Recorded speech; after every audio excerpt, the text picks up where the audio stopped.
Welcome everyone to another Charlie Sabba lecture. The last one till the fall, obviously because there'll be two more in here. There's already two more in here now.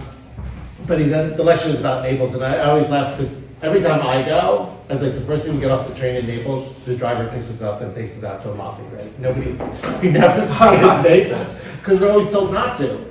Oh no! Yeah, we're always told it's not safe. Get out of Maybe I Naples. can convince you otherwise. Yeah, so I'm looking forward to this to see what's really there because, like I said, you always leave. You always left. So with that, we'll pass over to Charlie and enjoy. There is a song titled "Smog and Stress" by the great Napolitan singer Enzo Granianiello, one of my favorites, and it's called "Smog and Stress." A pelle in viecambres, which translates to smog and stress causes premature skin aging. Granianiello is one of the greatest Napolitan singers, and in this city there are many. It's a city of music, some of the best. So there is a bad stereotype of Naples and its region as an old, dirty, crime-ridden city controlled by organized crime and plagued with violence, prostitutes, traffic, and smog. I hope I can stress to you today that it's one of Italy's most beautiful, artistic, and joyful cities. Here is in the historic center of town, there's a mural of the soccer genius Diego Armando Maradona. So he's portrayed there as San Gennaro, Saint Gennaris in English, who is the patron saint of Napoli. He is more popular than San Gennaro because he won them soccer championships, but I'm sure San Gennaro actually gave his blessing there. And many young men now who were born in the 80s and 90s, their fathers named them after him, Diego, Armando Diego, because these are the people, they're very popular names because the Napolitan are the most loyal fans to their club in the whole of Italy. Murals like this of Maradona are everywhere in the city, and it adds to the artistic spirit of the city. There is a smog and grime and a patinaed look that comes from being one of the oldest urban populated cities of Europe. And if you could look beyond this, you're going to realize, like I do, that it's one of the most marvelous cities in the world. Now, I have a colleague who just took his family to Naples, an old colleague where I used to work. And they went to Siena, they went to Florence, they went to Rome. They loved those very well manicured places. And they didn't like Naples too much, and his younger daughter was a little intimidated. But you must accept the crowded streets and the patinaed look. And believe me, if you can look past that patinaed look, you're going to love Naples. You just have to be careful when you go to Naples because there are people that pickpocket. There's a lot of people. There's street guys. There's motorbikes that whiz past you. There's traffic jams. There's a lot of movement, a lot of people. It is a big city. This is a circle in Napoli. So my cousins here visited us in Italy in October, and we took them to see Pompeii. We go every year when we're there. I've been to Pompeii so many times, and I have to go, but I can't tell you how many times I've been there. So we know the way. Me, Maria and Artie and Jenna were in the lead car, and Gary and Patty and Mariella and Charlie were following us. And they should have seen out of the passenger side the Bay of Naples and the beautiful, one of the most elegant neighborhoods of Napoli. But we passed that exit by accident. I passed the exit, and we ended up taking an exit further down, ended up into a very patinaed neighborhood, and we ended up going around this circle. Now, the first time, and it was a traffic jam, and there's like 3-4 lanes to the circle, just like this one here. That's not the circle, but it was just like that one, traffic jam. So we're going around, and the first time we go around, there's this classic Napolitan prostitute. Now, part of the landscape, since the Greeks settled Napoli in the 9000 BC, they were there, right? So it's kind of like part of the landscape. This is the classic Napolitan prostitute. We go around the circle. She's there making obscene gestures, advertising her merchandise, right? So we go around, we get lost, we come back. We go around, we get lost, we come back. 4 or 5 times we go past her. She probably thinks that these guys are like prospective customers. Got a little patina on her. A lot of patina. So You don't look like her. No. So we needed A1. We needed A1, right? The highway. we find, this is what we need. I stop right in the middle of the lane. There was nowhere to park, so I stop in the lane, and everyone now has to go around me. And just imagine being on a parkway and you're stopping the slow lane. I stop, and Jenna gets on the phone, calls them, and says, you see us, get behind us, right? Now, nobody beeped or honked or went to road rage yet. And they're going around us, right? So they say, we're behind you, go. So we get on the highway, we look back and we say, where are they? They're not there. They got behind an identical car and went off the wrong way into another patinaed neighborhood, right? But I handed to them because they're streetwise enough to handle Napoli. They managed to get back through the circle, get on the A1, and they found us, and we went to Pompeii and had a wonderful time. But I want to tell you, road rage, nobody beeped, nobody yelled at us, nobody raged at us. Road rage is not an Italian thing. Here in New Jersey or New York, or they would go crazy. They'd be cursing at us, they'd be yelling at us. Napolitana, big heart. They would have probably stopped in that very rough-looking Napolitana neighborhood. They would have been more likely to stop and give us directions than to rage at us. I'm going to make these cultural detours in this. This is about art, but I'm going to make these cultural detours in this because Napoli is so interesting, and you have to know the people and the culture and the life, right? So this is Humpty Dumpty. She's a legend, or was a legend, right? So she sat on that wall for decades and did her thing as a prostitute and became a legend. And she was very, very popular with the U.S. military. She was never that beautiful, but it was Humpty Dumpty. She's a legend, right? So even promoted military guys had to go take these photos with her. And you can't really see this, but it says, child from Naples, Humpty Dumpty, for God, country, and service, right? So it was like a rite of passage to go get your photo taken with Humpty Dumpty. And she ended up not being that dumb in the end, because supposedly she had a lot of kids and she left them kind of well off when she passed. But I used to go visit Francis's cousins in Absano, and I used to have to go to the station and take 2 buses. I passed her one day and I went to take her photo, and she said, no, 5 milliliters. She wanted $5. I said, I'm not giving you a dime. And she said I couldn't take her photo because she sold photos of herself amongst other things, right? So she didn't get my money, but I didn't get a classic photo like this, so I might have goofed. There is a very old organized crime problem in Naples. It's called the Gomorrah, and it is older than the Sicilian Mafia. It's a way of life in some neighborhoods. They learn to live with it. There were always estimated about 4,000 Sicilian Mafia guys. There's estimated about 10,000, give or take, in Napoli, but they're not unified like in Sicily. They fight. They're factions. They do fight from time to time. And there's all kinds of funny stories I can tell you about the mob and the mafia and from my law enforcement career. Many of them had good sense of humor. They had ingenious ways of cooking when they got locked up. I'm only starting with the Camorra because I want to go beyond the typical stereotype of Napoli with you. That is what Americans like. They like mob movies. Mob movies took the place of Westerns for a while, so they're entertaining, but one tidbit before I move on with this. This right here is Gomorrah. You see it on, I think it's on HBO now, but it's on different channels depending who buys it. There's 5 seasons, really well made. That's Secondigliano, outskirts of Naples. These are controlled areas, and this is really realistic. Heavy Napolitan accent from those neighborhoods, that dialect, and it's interesting. Watch it if you can. You'll get an idea of what they have the volcanic dangers that they deal with in Napoli when they're in these areas that are controlled by the mob.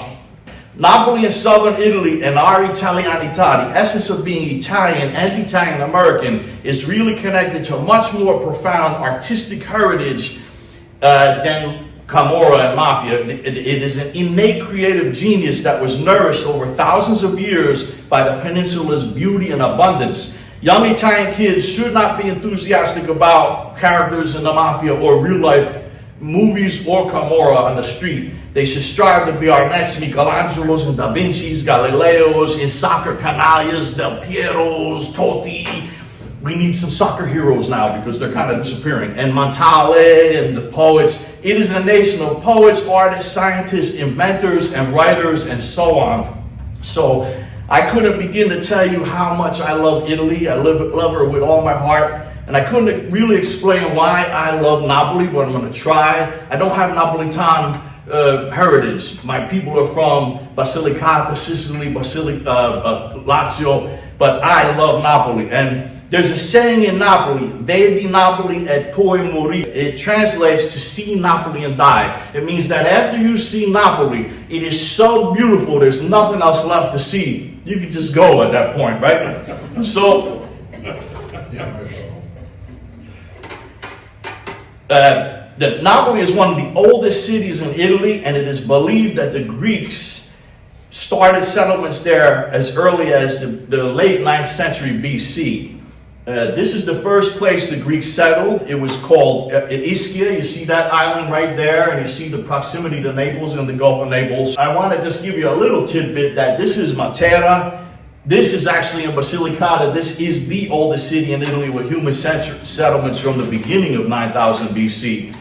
But Napoli is one of the oldest inhabited urban areas in Italy that has had a continuous human population. That explains the patina look, right? It's old. The ancient Greeks first called it Parthenope, and in 470 BC, it was renamed a new city of Neapolis. This photo shows the temple of Hera and Paestum, which is an hour and a half south of Naples. So the things I'm showing you are things I suggest you definitely see. If you can, this is Napoli, right? So this was a major sacred site of Magna Graecia that the Greeks settled all of southern Italy and South Sicily. And it was called Greater Greece, Magna Graecia, as the south of Italy was called. So one little tidbit of information, there are 3 active volcanoes in this area. I think it's important because I think this contributed to the culture, the spirit, the psyche of the people, and the artistic genius, and living life to the fullest. So in this area you have Ischia, which is a sleeping volcano, sleeping, not dead, not extinct, and it last erupted in 1302 AD.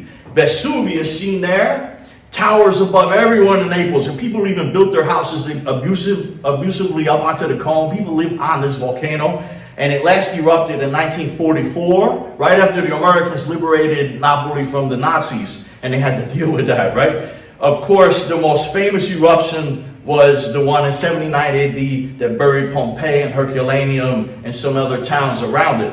And then you see there Campiflagre, which is a super volcano caldera, which they believe thousands and thousands of years ago in prehistoric times it had a super eruption, which theoretically it could still explode like that and fill and darken the sky around Europe for years.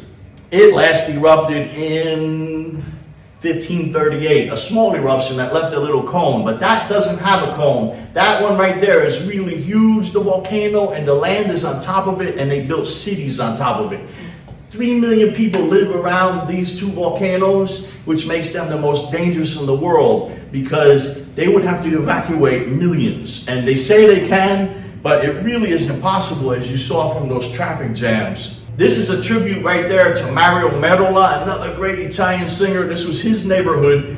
Being one of the oldest cities in Italy, it has an old, gritty feel, but it's also an Italian powerhouse of art and culture. When many in the USA and around the globe think of art and Italian culture, immediately thoughts of Florence, Venice, Siena, Turin, Milano come to mind. But Naples can compete on an equal competitive field with those artistic giants you see here in these photos. Great city, but there's graffiti, there's tires laying around. Of course, there's the flags of the soccer team, which is pretty wonderful. Naples has multiple significant museums, including the Capodimonte Museum, which holds over 47,000 works, and the MANN, which is right here, the National Archaeological Museum of Napoli. Here's the inside. It has over 400,000 pieces, many of which are in the depositories affectionately called the tombs. They have so many works they can't display them, so they keep them in the depositories. There are numerous churches of immense importance, like the Duomo, that possesses numerous artworks from the Middle Ages to the 19th century. Here's the Duomo, the inside, the cupola. Michelangelo Merisi, the Caravaggio, stayed in Napoli. Caravaggio was there for only a little under 2 years and 2 stays, but because of his brief stay, the city now has 3 of his paintings. including this one of his most important in his life, the 7 Works of Mercy, and they have it in Napoli, and I'm going to go over this in a little while. Despite his brief stay in the city, he changed how artists painted for many years, and the city is bursting with works of Caravaggio artists, such as Artemisia Gentileschi, seen here, who lived and worked in Naples from 1630 to 1654. She wasn't native of Napoli, but she lived there for 24 years. And here's Giuseppe Ribera. There's a very rich representation in this city of Baroque. 21st century Napoli is home to very important schools such as Academia di Belle Arti, and is home to very important galleries as the Lia Ruma Gallery. Here is Lia Ruma with Giovanni Anselmo back in 1974 in Napoli. So I risk saying in the beginning that Naples is an ancient city and old and gritty feel it has, and people from Naples would get upset to hear me say that. But if the visitor finds that description true, they will undoubtedly also be enchanted with the city's charm, its warm-hearted inhabitants, and its sun. I actually took this in Sorrento, and it faces Naples and the Bay of Naples. Its wonderful food, which is the greatest in the world, its architecture, there's MANN again, as well as its extremely unique and vibrant cultural character, all of which surpass all other cities on the Italian peninsula. So, in this discussion, I will introduce to you some of the art and cultural patrimony treasures of Naples and detail many of her museums, art galleries, churches, murals, as well as the inhabitants' daily art of living life to the fullest. So I briefly talked about the Greeks. I now want to talk about Pompeii and Roman art. In 79 AD, Mount Vesuvius seen there. Now it used to have a cone, but it flipped its lid. In 79 AD, the explosion was like many atom bombs, and that mountain blew, half of the top of it blew into the sky. That's how bad the eruption was. So in 79 AD, Mount Vesuvius erupted, and a pillar of lava, hot ash, gases, molten rock, and pulverized pumice soared over 10 miles high into the air. It stayed up there for 12 hours and finally collapsed quickly, burying Pompeii at under 17 feet of ash and pumice. So this covering caused a sort of time capsule, and an archaeological time capsule, and it preserved the homes, like the domus seen here. These are just magnificent. You have to go to Pompeii. It's really worth it. The vases, thousands and thousands of beautiful objects, the murals, and the belongings of the inhabitants for centuries. Now, these murals were well preserved and are our best examples we have to study Roman painting. The population of the 2 towns of Herculaneum was around 20,000. They found about 1,500 of these people so far, so they believe a lot escaped. Who might have got left with servants who were left to guard their houses. And what the thing is, in these, you can even see facial expressions. You can see people hugging. You can see them with the grimace on their faces. They go, you know. And what they found out, the bodies were encased in this ash, and 2,000 years later, they realized that there was these hollowed out forms, like sculpture molds, filled them with plaster, and got these amazing works. These are very popular at the site. One of the most enchanting and well-preserved mural series is in the Villa of the Mysteries. The villa was originally built in the 2nd century BC, and what we see here is the result of remodeling in 70 to 60 BC when the Romans conquered Pompeii. It was under the control of what was called the Samnite tribes, and the Romans, when they conquered an area, they created a colony here, and they would take the villas of the people in charge who opposed them and they would punish them by giving it to their wealthy. But they did a wonderful job of beautifying these homes and these gardens. And this was 70 to 60 BC, not long before the 79 BC eruption. So just like the Americans arrived and invade Napoli, they had a Vesuvius erupt. Well, here the Romans arrive and Vesuvius erupts. And an interesting note, the Napolitans spoke Greek well into the Romans. The Romans controlled Napoli for years. The Napolitans continued to speak Greek for years and not Latin. The paintings in this villa are some of the most beautiful examples of Roman painting that exist. The room with the large frieze seen here is depicting the mystery of the cults in honor of the god of wine, Bacchus. The god of wine and revelry, and this is by far the most fascinating in Pompeii. So as you enter, you are taken aback by how well preserved the room and frescoes are and how artistically advanced the artisans and artists were back then. The floor is decorated with Roman tiles. These frescoes and the floors are amazing too. These frescoes were painted in what was called the second style of Roman wall painting. These frescoes were painted in the wet on plaster. They painted wet in the plaster, the fresco technique. And in this fresco, the artist was a master of creating illusion in three-dimensional space. The frieze includes 29 figures, and they are about 5 feet high, which was about life-size back then. Look at that red. That was made with a cinnabar that was mined in Spain, and the blue they used was mined in Egypt. So the Romans controlled the entire known Mediterranean world and could take from beautiful things and precious things from everywhere they owned. So this is one of the most well-preserved Roman paintings we have. The colors are vibrant. They would be more vibrant in 79 AD because the archaeologists applied a protective layer of oil and wax to protect it, but it deepened the hue. So this is Silenus. He was the tutor of Bacchus, and he was known to be a prophet when he drank wine, like all of us are. And you can see that there is a reveler looking into the cup. Now, he may be looking at his own reflection, or he may be looking at something at the bottom of the cup, as they often did put erotic scenes. Erotic scenes were very popular in Napoli. Napoli, to this day, is still the city of the sacred and profane, the sacro and profano. You know? So, and I chose a very mild scene, because I didn't want to show, but trust me, they really get graphic. He's holding a mask. He may be looking at that mask because that mask represents Bacchus and it might be reflecting down into the cup. Now here we observe a winged woman with a skirt and high boots, and she's about to whip that woman who's on her knees laying in that lady's lap. That woman is concealing something under that linen. This is believed to be the winged demon Lisa, who drives people to mad rage. It's believed that that woman is concealing a phallus. The phallus will help drive away the demon, because Romans believed the phallus had magical protective powers, like the red horn and the charms. Here are some phallus examples. So, like this one, they adorned the streets, they adorned doorways like welcome mats. These were chimes. This gave you reproductive prowess. They hung in the homes. They were, again, like doormats. You can see this here. This is the entrance to the door. This fella is weighing that phallus with a scale. So back to Lisa, the demon. There are many examples of this same scene throughout the Roman world where she's actually revealing the phallus. So they do strongly believe they know what's going on here. So here she is kneeling on the woman's lap, and there's a woman next to her dancing with cymbals.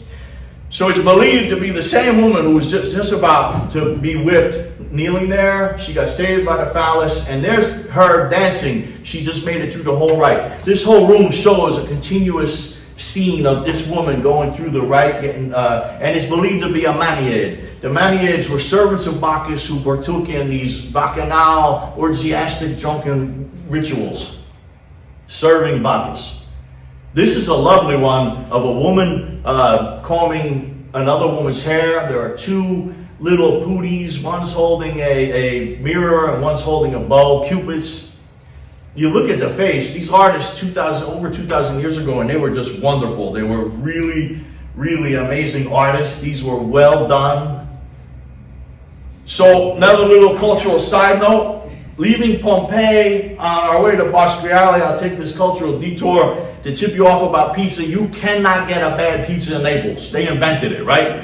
So you're going to either get a pizza like this, or a margarita, or a, quattro stagioni, or you're going to go and get, because some Napolitan believe that a real pizza is fried. It's called pizza fritte. And the best place you can go, that's a pizza fritte. Loaded, it's big. The best place you could go is here, Masaradona, which is in that neighborhood of Marola. It's worth the walk. These are absolutely amazing, and even Maradona was there all the time, and the place is adorned with his signatures all over the walls. So this is a famous fresco from a villa in Bosco Reale, which is a town near Pompeii, Naples, and was also buried in that 79 AD volcano. The room's frescoes were removed from the walls and bought by the Metropolitan Museum of Art in 1903, where you can see them today. They have reconstructed the entire room, and it's absolutely amazing to see. So there also is, they also were done in the second Pompeian style, and a lot of bedrooms had these paintings, and it's really interesting to me, and it does tie into that spiritual belief about Napoli, right? Because it's a very spiritual place. And you see this temple on this wall. This is a bedroom. And a lot of bedrooms had these kind of frescoes. And what would happen is, as the people would sleep, they believed their ancestors came from the spirit realm over that wall into their bedroom, mixed with the lares, which were the spirits of the house and hearth. And the lares and the ancestors would tell the sleeping person things in their dreams that they needed to know to survive the day. The spirits, the ancestors would go back over that wall. The wall kept the living person from following them into the spirit realm before their time. So I am telling you this, first of all, because I always tell you when there's something local, like in the Met, and you can go see this. But that Pompeian wall paintings have really influenced our 20th century artists, like the great Giorgio de Chirico, seen here. This is Piazza d'Italia by de Chirico in 1913, and you can see the influence. So before I move on, I want to show you a couple more photos of Pompeii I took over the years. The first time I visited it was in 1991. Actually, I went with Francis's cousin Angela and her friend Maria, and it wasn't that popular. So this is a dog that perished. That doesn't exist anymore. It used to be more accessible, all this stuff just laying around. But we walked in there, and we were the only ones there. It wasn't that popular of a site, heavily visited, and there was only like a British couple we actually talked to. There was all these people in here. It was wonderful. We had this whole place to ourselves. But now, on any given day, 15 to 20,000 people enter that place on the high part of the season, and they created a cap of 20,000. In 2023, they reached almost 4 million visitors for the year. It is a UNESCO World Heritage Site. This is the dog now. It's in a little museum they built. That wasn't there the first time I went. This is a little baby down there. That's a popular one people like to see. It is a UNESCO World Heritage Site. Over-tourism can be detrimental to these sites, so they had to make the 20,000 cap. It has changed a lot over the years, but it is absolutely breathtaking. You have to go. You're not going to believe how immense this place is and what was preserved under that ash.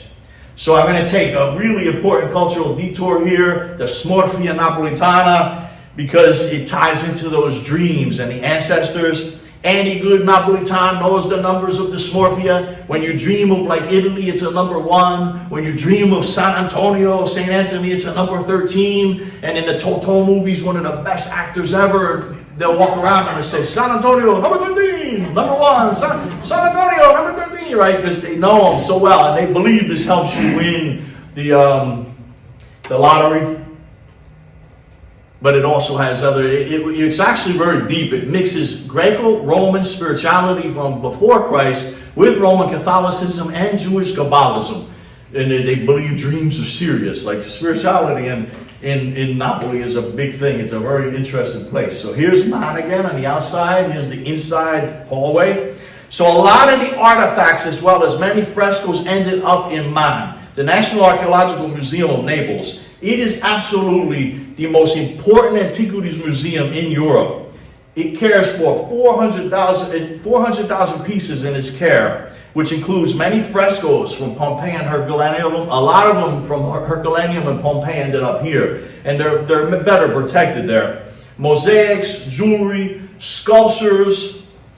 A big part of this museum's collection came from the Farnese collection, which was a noble family of great wealth and power, way up north in Parma. The Farnese family was a noble family of great wealth and power. One of them even became a pope, Pope Paul III. There was a point where there weren't any male heirs, and Elizabeth Farnese married King Philip of Spain. The Spaniards controlled Napoli in southern Italy.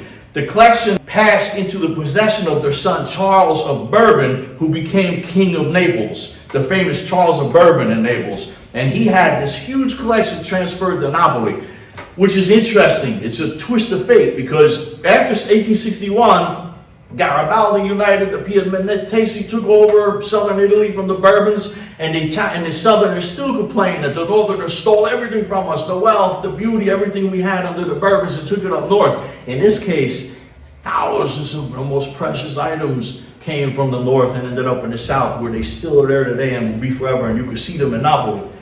And this is one of the masterpieces. This is the Farnese Hercules. It is a Roman copy of the Greek original. It was it's made after a well-known Greek original that they believe was from the great artist Lysippos, who was like the greatest sculptor of Greece. And so this marble version was discovered at the sites of Bath of Carcalla in Rome in 1546. On his, right there you can see the Nemean head of the lion. He killed that lion. It was impossible to kill because the pelt was impenetrable. That became his protective skin. These are 3 apples of immortality. That was one. He had all these labors he had to conduct, and that was one of them. And he ended up with the lion's pelt and the apples of immortality. Was a very popular figure in Italy, in ancient Italy, and was also like a patron saint of shepherds. So there are these archaeological sites, but there are altars of Hercules all throughout Italy where the shepherds moved their animals, like in the mountains. This is the largest known single sculpture from antiquity that was discovered, and it's in Napoli, in the same room with the Hercules. It's from the Farnese collection. It's the Farnese bull, made of white marble from the 3rd century AD. It depicts the torture of Dire at the hands of Amphion and Cetus in the presence of her mother Antiope. It's just absolutely breathtaking. It's humongous. This is a sign that is advertised in the center of the city. UNESCO World Heritage Site. Piemonte della Misericordia is in the heart of the old center city. This is a chapel you have to go to, right? Go to this. You'll see the Caravaggio there. The entire center is declared a UNESCO World Heritage Site. The entire center of the city is UNESCO World Heritage Site. It is just behind the Duomo, which houses the treasure of San Gennaro. It was founded in 1601 by a group of 7 Napolitan nobles. These nobles were very devout Catholics. This is inside. They were very devout Catholics, and their mission was to feed the hungry, clothe the poor, and help the needy. They met every Friday at the Hospital of the Incurables and cared for and fed them. In 1606, the 7 founders commissioned a work by Caravaggio for 400 ducats, which was a lot of money back then. They wanted to depict their institution's mission of assisting the poor and needy.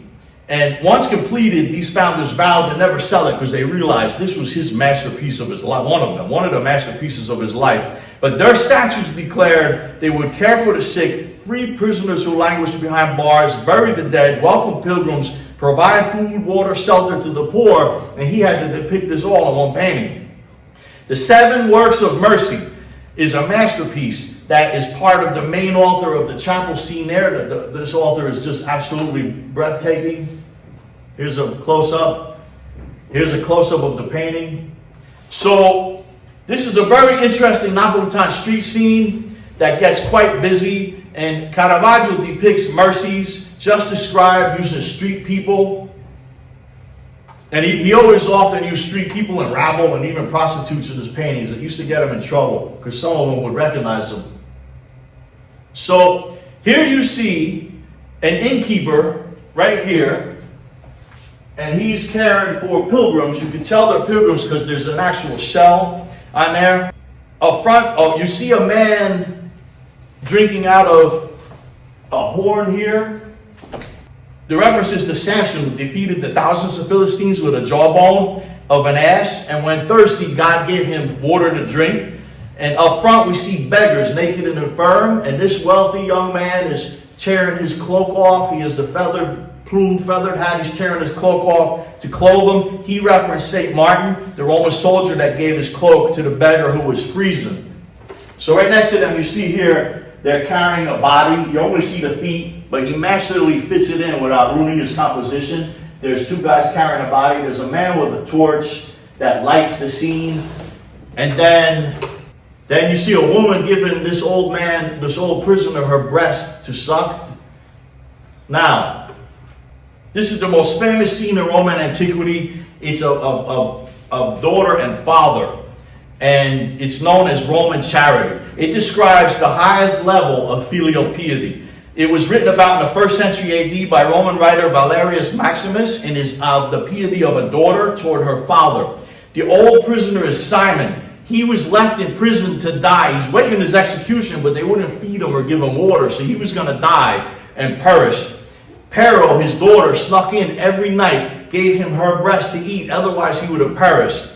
She also got caught, so they threw her in a cell. Now she was going to die. But when she explained this to the judges, they were so touched by her filial piety and her devotion to her father that they freed them both. So Caravaggio depicted the quenching of the thirst, the housing of the homeless, the providing of clothing, and the care of the naked and infirm, burying the dead, and visiting freeing prisoners all in one rough-looking Napolitan alleyway. And the Madonna and child and angels look on above them. These are some other scenes from the Pio della Misericordia. I do suggest you go there. You'll love it.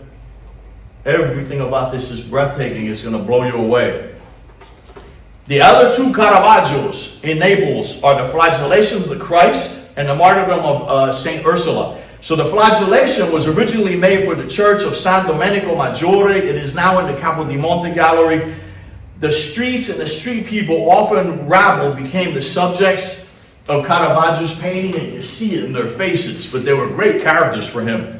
And in this painting, there is a dark, twisting dance between the crucifiers and Christ, with contrasting lights and darks. Caravaggio uses these elements as like a Christian statement, the dark representing Satan and damnation and the path of damnation, and the light symbolizing eternal light of love and God and the path to salvation. This is a powerful piece. Now, Caravaggio was an adventurous, violent street guy and a violent sinner, yet he could reach deep into his heart and find these sort of spiritual statements in painting, which is pretty amazing.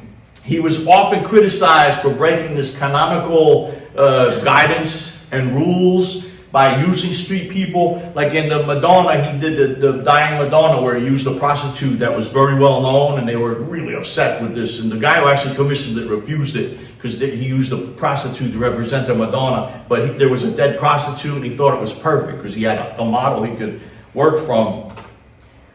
The other painting, the third painting, is the Martyrdom of St. Ursula, which he did on his second stay in Napoli in 1609. And this is in the Palazzo Zavalos in Via Toledo. So right next to Piemonte della Misericordia, there is the Duomo di Santa Maria Assunta, which has the blood of San Gennaro. There's the inside, just absolutely amazing. It has the blood of San Gennaro, it liquefies. And so the miracle of this blood liquefying occurs 3 times annually. If it doesn't, they believe a calamity will befall them, like Vesuvio erupting. If the blood doesn't liquefy, you run fast. There is also a royal chapel. There's also a royal chapel of the new treasure of San Gennaro. This is a Baroque wonder that was built in 1608 from 1637. They wanted to thank San Gennaro for saving them from the plague. This is the famous Totò I had mentioned. one of the greatest comedian, the greatest, funniest actor ever. And this was Operation San Gennaro, where these two, if you can see this in subtitles, see it, it's really funny. And it'll show you the spirit of the city, though, and how much they love San Gennaro. There's treasure there. No one would steal the treasure of San Gennaro. But these two Italian mob guys decide from New York go over, they think they're smart, they're going to steal the treasure of San Gennaro, and they enlist the help of the local organized criminals, right? And they go through this whole thing of these crazy mishaps trying to get through a wall and get the treasure of San Gennaro, and he's pretending to be a fake bishop, right, who runs the church.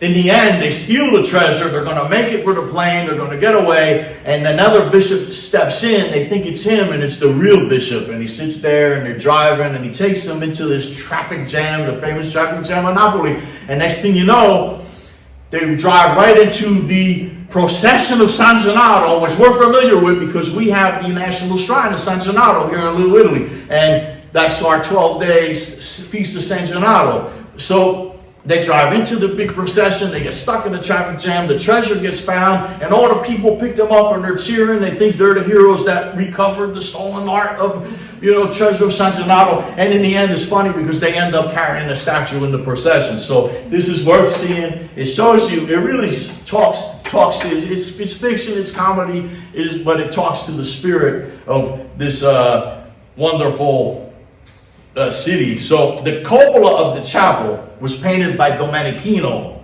and also Giovanni Lanfranco. So there are frescoes here by Giuseppe Ribera, Domenichino, Lanfranco, Stanzione, Perugino, and Luca Giordano. It's just loaded with artwork, just as good as any museum. Ribera, look at that, just absolutely breathtaking. Giuseppe, here's a masterly painting of San Gennaro unscathed from the furnace, oil on copper, 1646 by Ribera. And this was a very important commission to get. He would have killed to get this, literally. So the Domenichino did 4 lunettes and scenes from the life of San Gennaro, and also 4 pendatives. Domenichino died suddenly on April 6, 1641, after completing these frescoes. He believed the whole time he was there that the Napolitan artists were plotting to kill him because he was a northerner taking their commissions. And his wife believed, she insisted they poisoned him. He had actually wrote his will a few days before he got poisoned. He really thought the whole time he was there they were going to kill him. As I discussed in a past lecture on artists who commit crimes, you can be seeing on my YouTube channel, Articolo 9 Consulting, that there was this group of artists from Napoli called the Napolitan Cabal, and they resented any non-Napolitan artist that came into the city and received the good commissions. They resorted to threats, extortion, violence, and even in some cases murder to intimidate the northern Italian artists like Domenichino from taking their commission. They acted just like the Camorristi, right? It's how they act. So Domenichino knew he was in danger. They had beat up one of his assistants. They were always threatening him. He was always writing to people saying they're going to kill me. He had taken on a contract with the powerful leaders of Napoli. He escaped and went back up north, but he thought his wife and daughter would be safe until he can retrieve them and bring them up north. And he wasn't going back. They were so upset that he left without finishing his work. They grabbed his wife and daughter and locked them up in a ugly, terrible cell and put word to him, they've been languishing in a cell, they don't get out till you come back and finish the work. So they forced this guy like a slave to come back. They let out his wife and daughter, he finishes work and he dies. So it's a tragic story. This is down below, so it's really worth going to see. The two things are right next to each other, the chapel and this Duomo. This is down below in the Cappella Sucorba. It shows Cardinal Oliviero Carafa praying in front of a San Gennaro reliquary. And you see the masterly work in this place. That's the ceiling. So this is another thing, as you can see, another wonderful work on view in the great church. In the great church is the Veiled Christ. It's marble, done in 1753 by Giuseppe San Martino. It is in the Cappella San Severo, which is right here, absolutely stunning. You can see the Christ here. But the way he did this veil onto that Christ is just breathtaking. So the Capodimonte Gallery, another must-see in Napoli, is in Bosco Reale, right under Vesuvio. There is a very beautiful park there called Real Bosco, Royal Park. It's a very large art museum full of beautiful Napolitan painters as well as other schools. Here's one of the rooms. The antiquities of the Farnese collection went to MANN. The paintings of the Farnese collection went here. So, like this Titian, they have Titian, Pategna, Caravaggio, Botticelli, Bellini, Masaccio, Raffaello, all of the greats, all of the big greats. There are over 47,000 works in this museum's care. It's very important to emphasize the museum houses a large collection of Napolitan artists, both natives and those that called Napoli home from the 1300s to the 1700s. Here's Judith slaying Holofernes by Artemisia Gentileschi. This was done in 1612 to 1613. Holofernes was an Assyrian general. She was a Jewish widow, a very beautiful Jewish widow. He was about to destroy her city with his army. She entered his camp under the guise of seduction, and he drank so much wine that he fell asleep, and she cut off his head. And she saved the city and became a hero. And Artemisia loved these kind of depictions of these women heroes, heroes that are strong and fight back for themselves, and in this case, save the whole city. There are many contemporary works in this museum. The art dealer Leo Ruma donated over 70 works to the museum, such as Michelangelo Pistoletto and Giovanni Anselmo to Capodimonte Gallery, which has many works of arte povera, modern and contemporary as well. Here is Michelangelo Pistoletto, Mappamondo or Globe, done in 66. Actually, from 66 to 68, it was made out of newspapers and iron. They have Andy Warhol's Vesuvio from 1985. This piece was donated by Galleria Luca Amelio in 1994. Here's Cunelis, Janis Cunelis. This is an untitled piece, but it's an amazing room. The great Mimo Palladino of the Transavanguardia Vasca, 1984. There is also photography. Here is a photo of Mimo Hodice, Andy Warhol, and Joseph Beuys. And the work of Mimo, a native of Napoli, who just died. He passed at age 91 recently. This is called Transiti Op 3, 2008. Amazing photographer. Little sort of a cultural detour, but it's touching on everything. This is Francesco Clemente. He's a native son, born and raised in Napoli, one of my favorites of the Transavanguardia. Another note, Gian Lorenzo Bernini was a Napolitan, or his father was from Tuscany, the father was Florentine, but his mama was Napolitan. He was born in Napoli, and he spent a large part of his childhood years there. He returned there to work as an adult, but to my knowledge, there are no known pieces of Bernini in Napoli. But he was Napolitan. Again, I love Napoli, and it's a sincere love. I feel at home there. It actually feels like old New York's Little Italy to me. When I'm in Naples, it reminds me of that Little Italy of the 80s before it kind of disappeared and is what it is today, just like a restaurant row. But I was always impressed with Napoli, with the quality of life, an artistic life full of music, food, art, people that have serious humanistic belief system. They're really into people. Everywhere I looked, I saw Caravaggio works and other artworks and everyday occurrences of life. They're like born pantomimes. Everything about them is artistic and a love of life.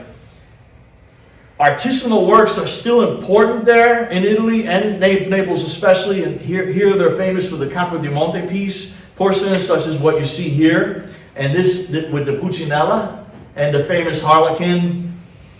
These are from 1745, Harlequin with Columbine. And also the Presepes.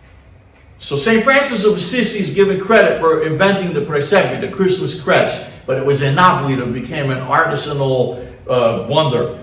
And in the Met every year, these antique presepes are very expensive and worth a lot of money. And in the Met every year, they display this 18th century presepe around that Christmas tree. It's really wonderful. You should go and see it. You'll see the craftsmanship. They do this annually.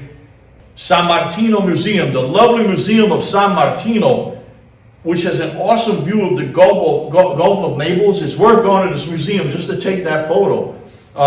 It's absolutely breathtaking. But they have one of the largest presepes around. It was made in 1879. It's called Presepe Cuciniello. It has 155 people, 80 animals, and 28 angels. There is a charming street you have to go see in Napoli, and definitely go see this street. It's called Via San Giorgio Armeni. It's a whole neighborhood. It's a huge Christmas street full of stores. They sell presepe pieces all year round. There's Pino Daniele, another famous, this is life size, but they'll make a presepe piece out of anyone. He's another great artist, singer in Napoli, now in paradise. This is a neighborhood you don't want to miss. You can see some amazing pieces, what they do here, that you can see them working. There's a lot of food in the neighborhood. You can eat there. They'll bring you in, they'll give you a cafe. You can see they make them, they'll have the Christmas krantz around them. It's a whole Italian city. You can feel, the houses all have presepe in their houses. These are a thing of Napoli. And they'll have the butcher, the baker, the candlestick maker. I think that's Roberto Morolo drinking a cafe up there. He's the greatest Italian, Napolitan singer. You see the butcher. There's Puccinella, the famous Puccinella and the red horns. We walked past this lonely little presepe shop, and there's that poor fella, took a doze, and I had to take his photo because it's life imitating art. He actually looks like one of the presepe pieces. So, I want to just take one little cultural detour. Here's Totò again. And here he is, the Jettatura. This was a Pirandello little short story that they made a little film about. This guy, he plays a person that was so unlucky. They believed he was a Jettatura and he'd give them bad luck anywhere he went. So no one would go near him, right? So when he'd walk around, they'd leave. So he said he got so tired of it. First he was going to complain and write a letter to the police or the mayor that they're treating him bad in the community. So then what he does is, he says, forget it. He dresses like this, he looks like a real Jettatura, one that could put the evil eye on you, right? So he goes walking around the neighborhood. He figured, I'm going to profit from this. These people are treating me bad. So he'd walk up to someone, they'd try to leave, and he'd tell them, he'd have the daughter write the letter. I'm going to be right behind you every day giving you bad luck unless you pay me. So everyone had to start paying him. It's great. And this is, again, in the Napolitan spirit. There's no one that shows it better than Totò. His name was Antonio de Curtis. And it's an interesting story because his mother was in love with a noble. The noble loved his mother. But he was from Brioni Sanità, from over there by MANN, the museum of, that's the beginning of that neighborhood. It was a poor neighborhood. The noble couldn't stay with her but got her pregnant. They wouldn't let him marry her because she wasn't noble. So he ended up his whole life being without that father, but he insisted, I'm a prince. He ended up being the Prince of Comedy, the most famous man in Napoli and very famous in Italy, right? And eventually, that prince, as an older man, came back, married his mother, and gave him his name. So he's Antonio de Curtis, the Prince of Comedy. It's a great story that this little street kid, and what he would do is how he became so funny. He's this big. They were little scunizzi, they call them. They're street kids in Napoli. It's like a way of life. You're a scunizzi. Or you're interested in the soccer and girls until you're like 40. And then what he does is follow. He'll see someone interested that walk like this. He'd go behind them walking like this. He'd see someone, talking. He'd stand behind them talking. And he actually taught himself how to be this really, and he could do all kinds of movements. He's amazing. He is absolutely amazing. And these you can find them on the YouTube and watch them with subtitles.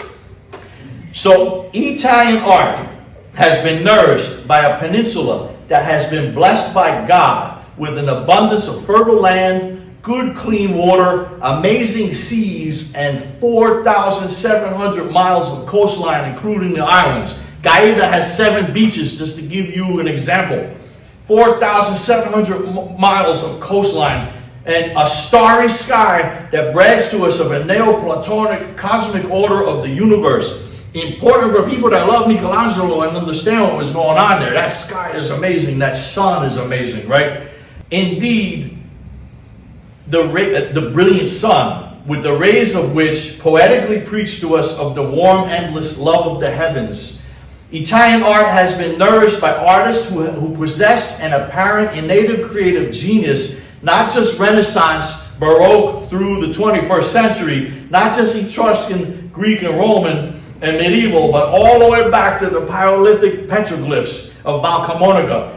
Actually, there is an archaeological site in the grotto near San Felice Cerceo by Gaeta that 80,000 years ago there were Neanderthals there. They found evidence of creative and artistic activity there as well. So it has been a peninsula of artists and creative always.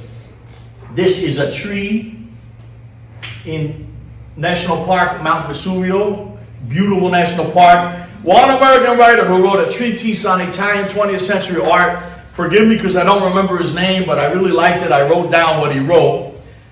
He stated that before Petrarch, Italian poetry and painting have filled the romantic woods with the rays of the sun as an ultimate symbolic expression of eternal love. I believe that there is no more poetic place in Italy than Napoli. And the National Park of Vesuvius, San Giorgio Armani, that cupola, the whole outskirts, the streets, the people, the hypnotic sounds of the city. You hear people going, oh! It's really amazing. You hear bell, you hear church bells, the sounds, the kids playing, the motorbikes, the enticing smells of the foods, pastries, espressos. The smell wafts through the streets every day. There are people that have the biggest hearts in all of Italy, and that's no exaggeration. And yes, the loving and warming sun that is indeed symbolic of a city of love, a love so beautiful that once you experience it, you can die and go to paradise. Because there's nothing left in life to experience. È vero che Vedi Napoli è